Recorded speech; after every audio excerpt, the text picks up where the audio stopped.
I stand up. I'm gonna ask you for I'm taking. This is a video, guys. Hey, I'm videotaping this, so. Like this right now. Yeah, that's Elena. Pieces. That's Cook, which I think you know him. So. How? I don't know. Stand up and go. Everybody knows me. Okay. Is it okay if I talk myself? Yes, I don't care. Alright. Do you have any specific paradigms? You need to ask her. She's the one flowing. Other judge, do you have any specific paradigms? Don't spread, and if you win the value criterion debate, then you win the round. Can you define spreading? Don't speak fast where we can't understand you. Yeah. Okay, that was for the guy in the video and to be stupid. So, okay. Announce the kind of speech you're giving before you give it. Okay. This is the first affirmative constructive. Okay, judges ready? Opponent ready? Yeah. Okay.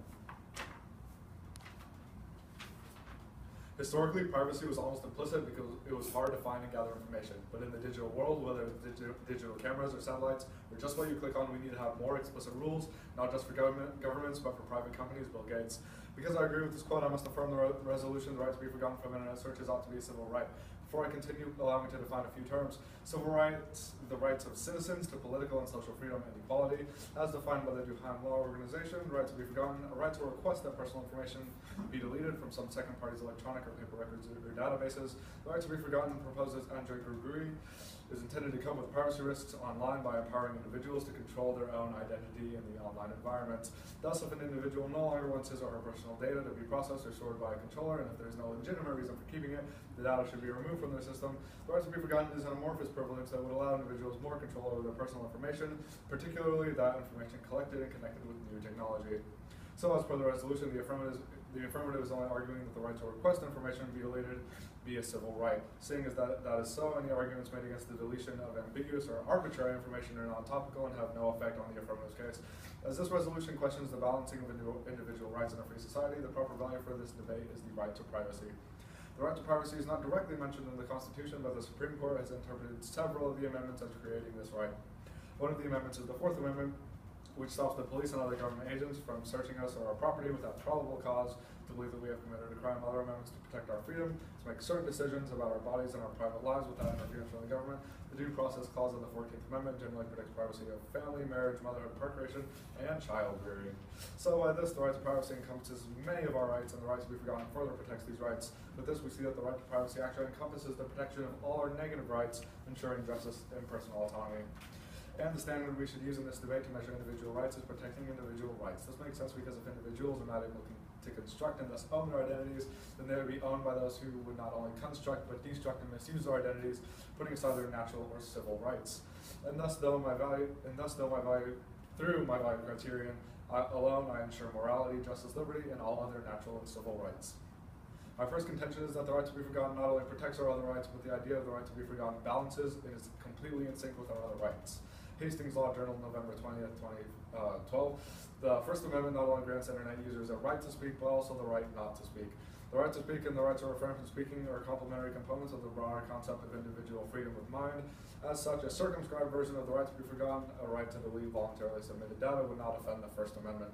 During the Cold War, we despised totalitarian regimes that kept a doge on every citizen holding compromising information in store for the day that served to discredit him or her. It was revealed that the FBI kept files on dissidents in the 60s and 70s. The right to be forgotten directly combats these sorts of situations as it allows information to be forgotten with just cause. The EU specifies that the data people have a right to remove is, according to Reading, personal data people have given out themselves. This provision is key. The overhaul insists that internet users control the data they put online, not the references in media or anywhere else. It is clear that the right to be forgotten cannot amount to a right of the total erasure of history. Reading noted in her Sunday speech, neither must the right to be forgotten take precedence over freedom of expression or freedom of the media. My second contention is that society looks first at negative rights and then to positive rights, and seeing as the right to be forgotten grants both, it ought to be held as one of our top priorities as far as privacy rights. A negative right is a right to not be subjected to an action of another person or group. Negative right to permit or oblige inaction. A positive right is a right to be subjected to an action or another person or group. Positive right to permit or oblige action. In relation to the first three generations of human rights, negative rights are often associated with the first generation, while positive rights are associated with the second and third generations. Seeing as that the right to be forgotten empowers both positive and negative aspects of almost all our other civil rights, and must be held as a civil right of great importance in our modern day and age. The internet can be a weapon to destroy or a tool to build. And the right to be forgotten not only allows us to ward off certain destructions, but it allows us to continually build up and support our other rights, and in doing so, helps to ensure that it is a tool used for good. Recognizing the threat the internet is to our rights to privacy, property, and liberty, we must evolve our beliefs and ideas so as to protect them. As the resolution states, the right to be forgotten from internet searches ought to be a civil right. Due to the resolution, my opponent must provide evidence supporting the claim that the right to be forgotten is never an acceptable option. The enforceability of such a conclusion need not be an issue, considering that there are other civil rights valued by the international community which are not enforced under every jurisdiction. There are many rights which are denied to people around the world, but it does not mean that the right is not a valid right. This means that any argument that negative makes on enforcing this right are invalid and non-topical. If the negative does not meet all the previously stated burdens, then they have not properly negated the resolution. The thing is that I have proven the right to be forgotten to be a valuable right, and protector of rights we must affirm.